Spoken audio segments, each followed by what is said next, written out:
If you think addictions are only about drugs, you're wrong. In fact, it's very likely that you're already addicted, and you don't even realize it yet. You tell yourself you could quit whenever you want, that it's no big deal, that it's just a few minutes a day. But when you check the clock, the hours have already slipped away and your finger keeps scrolling, as if it had a life of its own. Why can't you stop scrolling? Why, even though you know it steals your time, energy, and peace of mind, do you open the app over and over again, almost without thinking? Every day, millions of people spend hours glued to a screen, without realizing that their brain no longer fully belongs to them. And the most unsettling part is that this doesn't happen by accident. No, you're not weak. It's not just a lack of willpower. Someone designed every notification, every sound, every color so that your brain would want more. And in this video, you're going to discover how they did it, what social media does to your mind, and most importantly, what you can do to stop falling into their trap. Welcome, Neurocurious minds. Let's start by asking, why are social media so addictive? Why can they keep you in front of the screen for hours, even when you promised yourself it would just be 5 minutes? The answer is simple and brutal. Because they're designed that way. Social media are not a neutral space where we simply share moments. They're carefully crafted environments built to capture your attention for as long as possible, because your time is their business. Every like, every notification, every new piece of content that pops up as you scroll is designed to activate your brain's reward circuit. That little hit of dopamine you get when someone comments on your photo or when you discover an unexpected video is the same chemical that reinforces other addictions. Social media use what's known as intermittent reinforcement. You never know when something exciting will appear, so you keep scrolling, waiting for the next reward. And this is exactly the same principle that keeps people hooked in front of a slot machine. It's not you failing to disconnect. It's your brain obeying a system built to keep you there, day after day, click after click. Your brain obeys a pattern it didn't entirely choose, dragged into the intermittent reinforcement that keeps it trapped. Every sound, color, and notification is designed to keep you coming back. It's no coincidence you feel like you can't stop.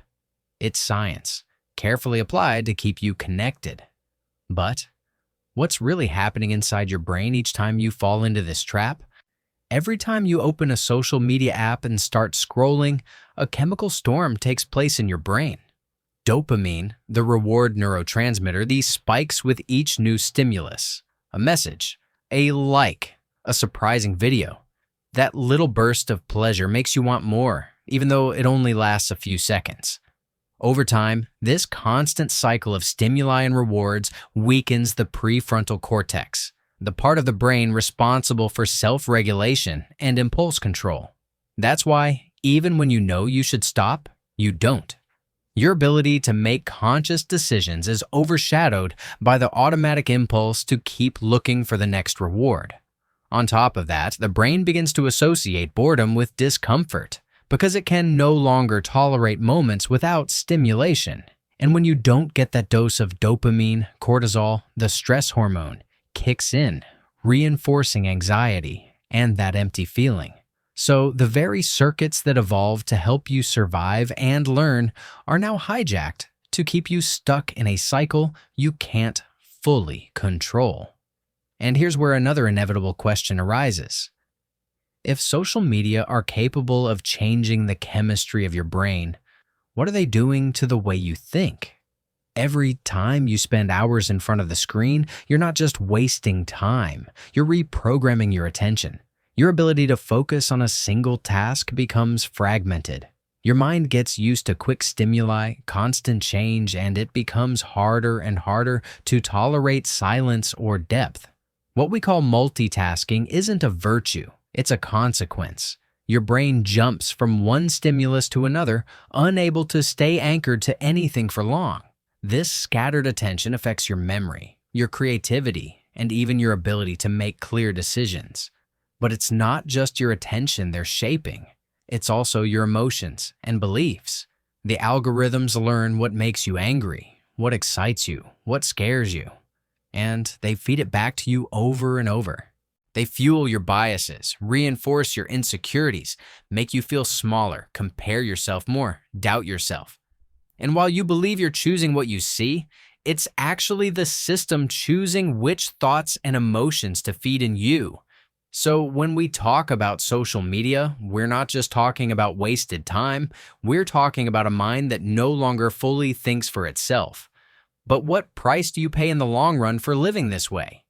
The price, in the long run, is much higher than you imagine. The consequences of this reprogramming don't stop at a few lost hours or the feeling of being distracted.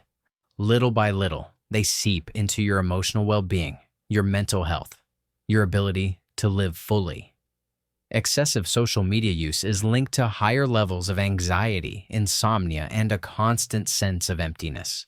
Your brain, accustomed to immediate gratification, loses its ability to enjoy simple things, to wait, to sustain calm. Your tolerance for boredom disappears, and with it the ability to reflect, to create, to connect with yourself and with others. The constant need for stimulation makes you restless when there's nothing on the screen to distract you. Your personal relationships also suffer. The attention you once gave to the people in front of you now gets scattered among notifications, and little by little, real connections erode. All of this leaves you with a persistent feeling of being disconnected from what really matters, even though, ironically, you're more connected than ever. And in the middle of all this, an uncomfortable question arises. If we know this is hurting us, why does no one do anything to stop it? If we know that social media can be so harmful, why does no one do anything to stop it? The answer, though uncomfortable, is clear. It's not in their interest. Social media are not simply platforms to connect people. They're billion-dollar businesses that depend on your attention to survive. Every second you spend on the screen generates data, clicks, and money. That's why there are no real laws regulating their design or their impact on mental health. Because behind every like, there's an industry that feeds on your time, your vulnerability, and the emotional voids these same platforms help create. It's a phenomenon similar to tobacco and alcohol decades ago. Even though their harm was known, regulations took years to arrive, and only after millions suffered the consequences. For now, the responsibility to protect yourself still rests with you, because no one else will do it for you. And that brings us to the final question. If the industry isn't going to take care of your mind, what can you do to take it back? Taking back your mind starts with something very simple yet powerful: becoming aware. Social media are not inherently bad, they're tools. But if you use them unconsciously, they end up using you. The first step to breaking the cycle is setting boundaries, real boundaries.